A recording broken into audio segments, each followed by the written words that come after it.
I'm working on a video right now on uh, the factors for determining whether someone is introverted or extroverted in their birth chart, in their astrological birth chart. So um, I'm not done with that yet. I'm going to save recording that for another time because I'm still in the research phase. But I just wanted to share some thoughts that came up while I was in the process of doing some research for that video and collecting, data and chart examples that I'm going to use in that. And it's the first thing is just the general reminder that personality is very multidimensional. It's very complex.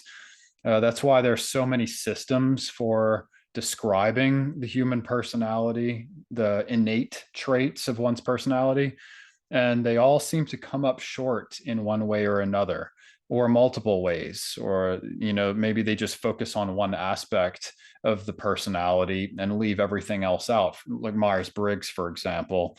The deepest part of Myers-Briggs is in the cognitive functions and the perceiving. If you know about that, the perceiving functions um, determine how it is that you perceive, see things, take in information, and it's kind of what your relationship is to your environment.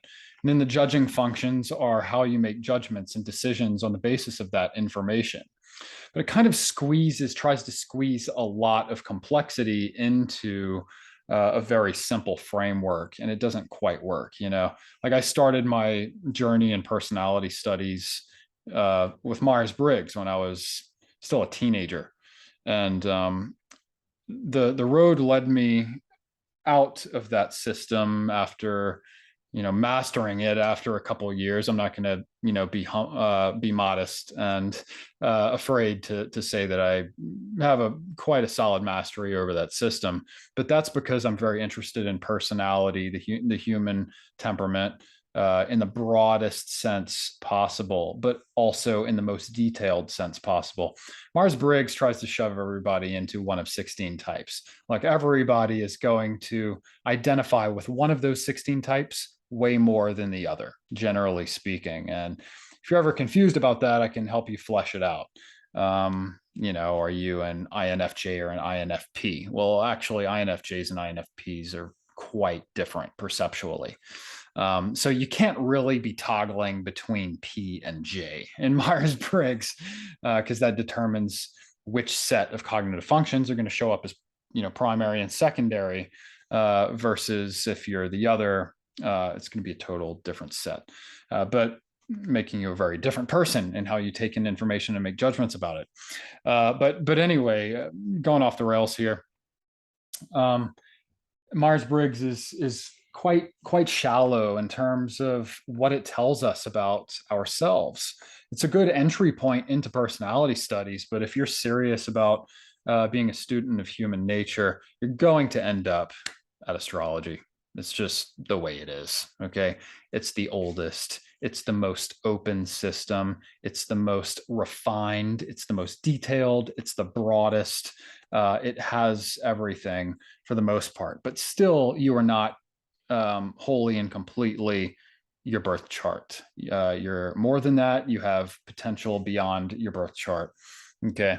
And so when it comes to introversion and extroversion, the thing that I'm studying right now and how to determine whether someone really it's about determining whether someone falls on one side or the other of that 50th percentile line right in the middle. Okay. If we're going with a big five conception of extroversion, which means that introversion is really just the absence of extroversion.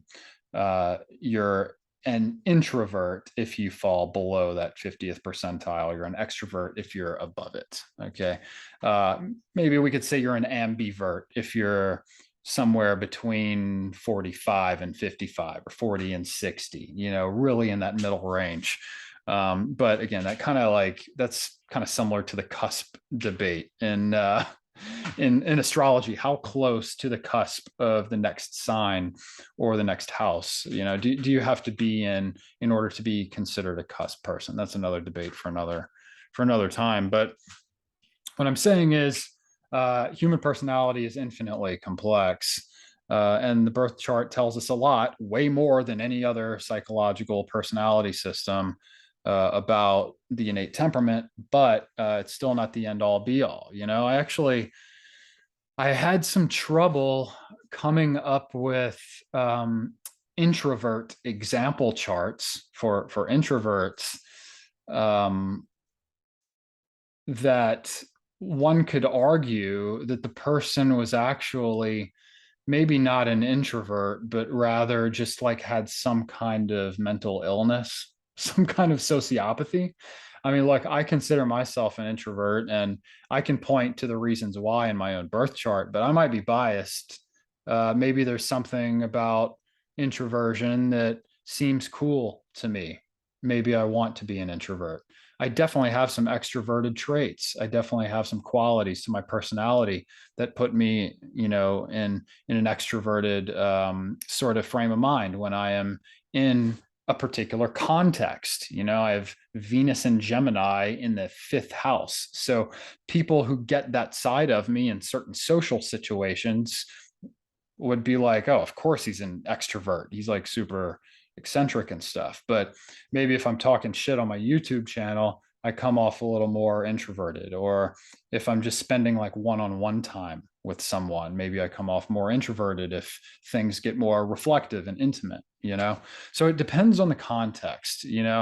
But there are some, pretty solid standards for and definitions for what introversion and extroversion are. And generally speaking, it just has to do with, are you someone who exerts energy more often than not? That would be an extrovert.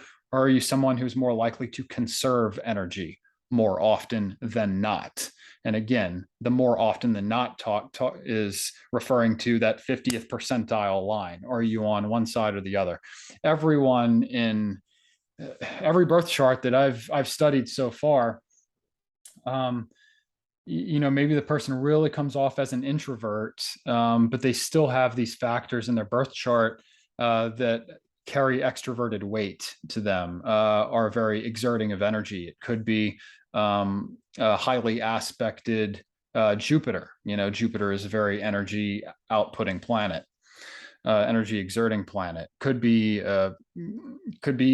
sun, an exalted sun in Aries. The rest of them looks really introverted. Their behavior looks introverted. Their habits look introverted, but then their sun's in Aries.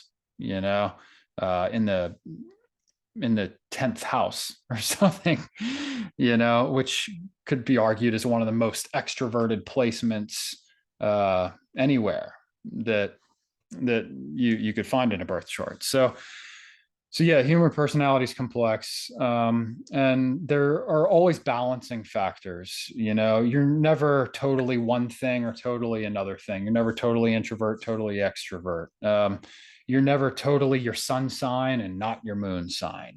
People who are just getting into astrology are always conflicted with learning about that deeper part of themselves, that moon sign, say, if it's in a debilitated or suppressed kind of position in the chart, that deeper part of their personality is hidden.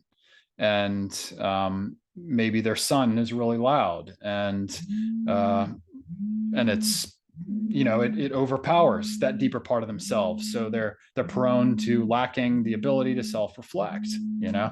So you never know what you're going to get when you look at a birth chart, because we can't judge someone based on appearances. And that's the beauty of personality studies, is that we go deeper than the ego. We go deeper than what we see on the surface, and we discover the true complexity. And if we play our cards right, and if we have good interpretation methods, we can actually discover someone's purpose and their gifts that they are meant to share with the world. So anyway, those are kind of just some scattered thoughts on personality, and what you run into, and you're trying to even, I mean, what I'm doing right now, I'm just trying to make a video on introversion and extroversion in the birth chart. And it's not that easy, if we're being honest.